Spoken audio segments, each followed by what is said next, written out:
While Euphoria was never entirely sure what genre it belonged to, the show's series finale saw it switch into something like a Quentin Tarantino TV series, and the result wasn't necessarily a bad conclusion. Since the controversial HBO show began airing back in 2019, Euphoria has always been confused about its genre classification. Broadly speaking, the show is considered a teen drama by critics, but this term covers nostalgic dramedies like star Sydney Sweeney's earlier hit Everything Sucks and Freaks and Geeks, as well as mystery thrillers like Pretty Little Liars. Since a teen drama could be anything from the grounded stories of My So-Called Life to the wild, surreal murder mystery of Riverdale, a more helpful way to categorize creator Sam Levinson's starry drama might be to compare it to the output of other filmmakers.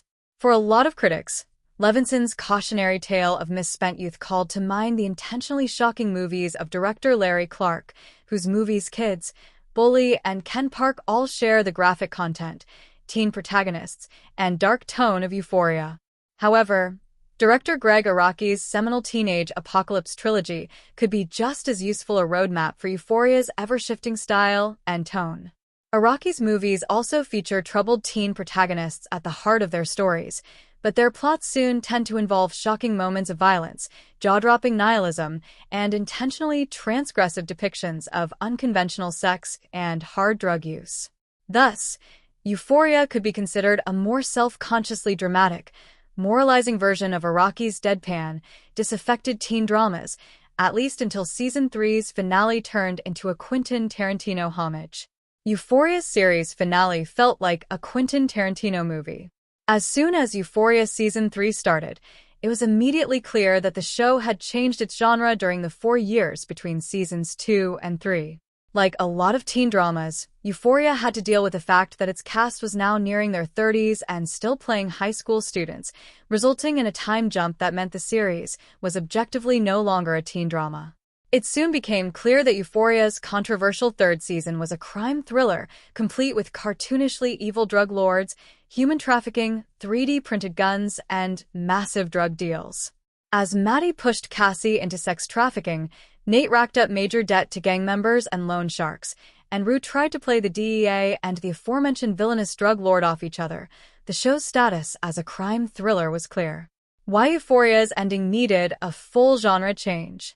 That said, it was still surreal to see the series finale, In God We Trust, plunge the show into the neo-Western sensibilities of Taylor Sheridan's Sicario or Quentin Tarantino's Jackie Brown or Once Upon a Time in Hollywood. While it was admittedly fun to see Coleman Domingo's Ollie confront the crime boss Alamo, the latter's decision to face off against him in a classic pistol duel was as absurd and unlikely as Nate's death by a rattlesnake in the preceding episode.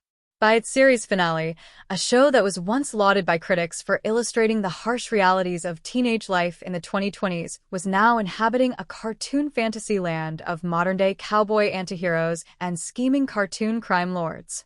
While Rue's death should have been devastating, her overdose was overshadowed by a goofy ending that felt like it could have been ripped from a Tarantino script.